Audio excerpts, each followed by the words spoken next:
Hi hello നമസ്കാരം. Anchor വ്ലോഗിലേക്ക് സ്വാഗതം. ഇന്ന് ഞാൻ നിൽക്കുന്നത് എൻ്റെ കൂടെ നിൽക്കുന്ന ആളുണ്ട്. ഞാൻ പരിചയപ്പെടുത്താറുള്ളത് സ്വർണ്ണം എൻ്റെ അടുത്തുണ്ട്. അപ്പോൾ നിങ്ങൾക്ക് മനസ്സിലായി കാണും ഞാൻ ഏത് ഷോപ്പിലാണ് നിൽക്കുന്നത്. കുണ്ട്ര മുക്കടയിലുള്ള രാജധാനി ഗോൾഡ് ഡയമണ്ട്സിലാണ്. അപ്പോൾ ഇവിടെ എന്താ എനിക്ക് കാര്യം എന്ന് വെച്ചാൽ നിങ്ങൾക്ക് കുറച്ച് സമ്മാനം തരാൻ വേണ്ടിയിട്ടാണ് ഞാനിപ്പോൾ ഇവിടെ നിൽക്കുന്നത്. ലിവിനും എന്ത് സമ്മാനം കൊടുക്കാമെന്ന് ഇപ്പോൾ പറയണോ? വേണ്ട.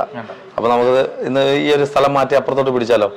എന്നിട്ട് നമുക്ക് ഇതെന്താണ് ഇവിടെ വെച്ചിരിക്കുന്നുള്ളതും അതിന്റെ കാരണങ്ങളൊക്കെ ഞങ്ങൾ പറയാം. അത് മാത്രമല്ല വേറൊരു കാര്യം പ്രത്യേകിച്ച് പറയാനുള്ളത്, നമുക്ക് 2 പവൻ തൊട്ട് 2.5 പവൻ തൊട്ട് വെഡിങ് സെറ്റ് ഉണ്ടല്ലേ, അതൊക്കെ നിങ്ങളെ കാണിക്കാൻ പോകണം. ഈ വെഡിങ് സെറ്റ് ഇവിടെ വെച്ചിരിക്കുന്നത് നിങ്ങൾക്ക് തരാനല്ല, പക്ഷെ നിങ്ങൾ ഗസ് ചെയ്യണം.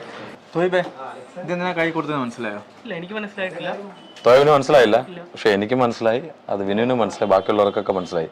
പക്ഷേ നമ്മുടെ തോയവിന് മനസ്സിലാവാത്തതിനോട് നമ്മുടെ പ്രേക്ഷകരോട് ഞാൻ പറയുകയാണ്, ഇത് ഞാനിപ്പോൾ നിൽക്കുന്നത് രാജധാനി ഗോൾഡ് ഡയമണ്ട്സ് മുക്കട കുണ്ട്രയിലെ ഷോറൂമിലാണ്. അപ്പോൾ എന്താണ് ഉദ്ദേശം എന്ന് വെച്ചാൽ, ഇത് കറക്റ്റ് എത്ര പവൻ ഉണ്ടെന്ന് നിങ്ങൾ ഗസ് ചെയ്ത് കഴിഞ്ഞാൽ എന്ത് കൊടുക്കും? ഒരു ഗോൾഡ് കോയിൻ ഉറപ്പായിട്ട് സമ്മാനം ഉണ്ടായിരിക്കും. ഇത് ലിമിറ്റഡ് പീരീഡ് ആണോ? എത്ര ദിവസങ്ങളിലുണ്ടോ? എത്ര ഡേറ്റ് ഉണ്ടോ? അതെ, ഈ ഓഫർ എന്ന് വെച്ചാൽ മെയ് 15 വരെയാണ്. മെയ് 15 വരെ 15-നകത്ത് മെയ് 15-നകത്ത് നിങ്ങൾ ഈ കറക്റ്റ് വെയിറ്റ് എത്രയാണെന്നുള്ളത് ആങ്കർ വ്ലോഗ് എൻ്റെ ഈ പേജിൻ്റെ അടിയിലും അതുപോലെ രാജധാനി ഗോൾഡ് ഡയമണ്ട്സ് കുണ്ട്ര ആ ഒരു പേജിൽ കയറി നിങ്ങൾ കമന്റ് ഇടുക. നിങ്ങളുടെ ഫോൺ നമ്പർ കറക്റ്റായിട്ട് വെക്കുക. ഇതെന്തായാലും നിങ്ങൾക്ക് വാല്യുബിൾ ആയിരിക്കും. നിങ്ങൾക്ക് ഗോൾഡ് കോയിൻ ഉറപ്പായിട്ടും കിട്ടും. ഇപ്പോൾ മനസ്സിലായെന്ന് തോന്നുന്നു. ഉറപ്പായിട്ട് മനസ്സിലായല്ലോ. അപ്പം ഓടി വന്നോളൂ രാജധാനി ഗോൾഡ് ഡയമണ്ട്സിലേക്ക്.